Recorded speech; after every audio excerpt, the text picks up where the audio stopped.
अस्सलाम वालेकुम। क्या हाल है भरा?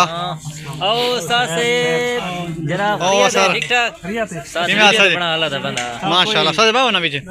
बड़ो तो सारा केशले पे वो YouTube चैनल वसेब ज़ादे सारे नाल ये वसेब ज़ादे इन ए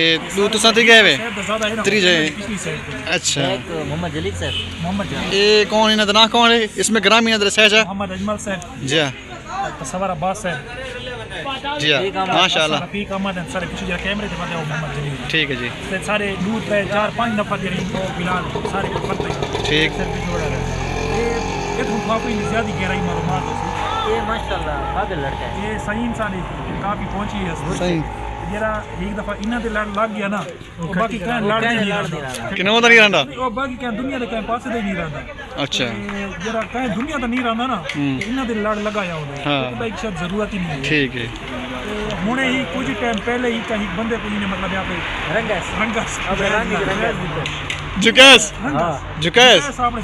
वो बंदा फौरन वहीं के हाथ होता है बहुए ये सड़क पे वो मोटे से ए साहिबान ये डेवो चोरी फकीर साहब की मेहमान ये फकीर साहब डेवो नहीं हो सकते फकीर साहब हर ज्यादा पहुंचदा है क्यों क्या काम है फकीर साहब वो अंदर था दरबार वाला वास्ता होना है चिल्ला वाला वास्ता होना है वो नहीं ना हां ओ फकीर नहीं तो सब एक तो ट्रैक अलग कुर्ब वाले नहीं दूजे फकीर अच्छा वो वो तो नजर ना पिया देखने को पता लगता है इंदा खास बंदा था ये बंदा वो लगता है इंदे में करो जी हां ये दरबारी सिस्टम नहीं लगदे नहीं दरबारी नहीं सिस्टम बोले पे एक कारोबारी सिस्टम लगदे नहीं कारोबारी ये बंदे ही नहीं तो आपको अगर शौक है तो इसने लाग रात तक रेशन अच्छा फिर से रुजुले रात पे आवे सी रात तक होगी तो पूछ के ना भाई चला किਵੇਂ हाल है कितनी है भाई बल्कि बंदा बड़ा ही अच्छा है अच्छा दिल दे दूं बंदे अच्छे ठीक है हाँ हुन तरी है बहुत मजे दे आने पे अस्सलाम वालेकुम क्या हाल चाल है खरिया दे केश हाँ केश खाने रहे वो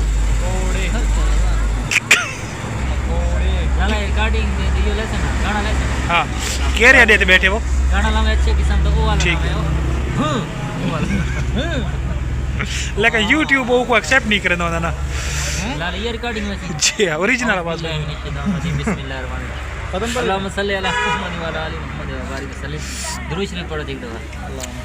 लाला तू ही पढ़ जा मुसलमान है लाला ए सैदा को लगदा है ना सैदा को लगदा नहीं वाला को माशाल्लाह छोटा पीर थोड़ी कह रहा है इन बारे सरदार मेरे बारे ख्याल कर अच्छा तू क्या है लाले लाले के बारे तरीके रहे लाले ओके ठीक बैठे अच्छा ठीक है ये निका पीर है ये किथुदा है ये थारे नु नाम है इने कोई करामात या करिश्मा करामात में जेदा तकरीबन ये समझे सुना हां जे रहंदे होंदे केशे देनो को यार सलाहियत नहीं ज़हनी खतरा जे रहंदा आंसू दे तकरीबन जे मुंह देते हो आंसू दे क्या दे मुंह ते तुसा हां जरा तू समझ खास कर पता है इको पता है बारी अच्छा ये अजमायत वाला ये मतलब थोड़ा बहुत चाहिता है बहुत आजमाया है लाडला हां ई बंदे लग गई अच्छा लग गई ई बंदे दे बारे थोड़ी कह रहे ये सारा खास दिल बारे थोड़ा दिलबारी ये मतलब मुठ मरोड़ियो करना रहता है हेलो एक्सक्यूज मी अब बढ़ जाना कॉल करो मालिश मालाश मतलब ये सही ना इन्हां दे मुर्शिदीन मालिश करना ए माल चाहिए फिर से बता तुसा जी तुसा तारी वीडियो बड़ी सोहनी आंदी पई है सीरियस हां बड़ी सोहनी आंदी पई है सोना बुआ लेकिन तेरा कोट तक बड़ा रलदा भी है क्यों माशाल्लाह ते इने जुल्फा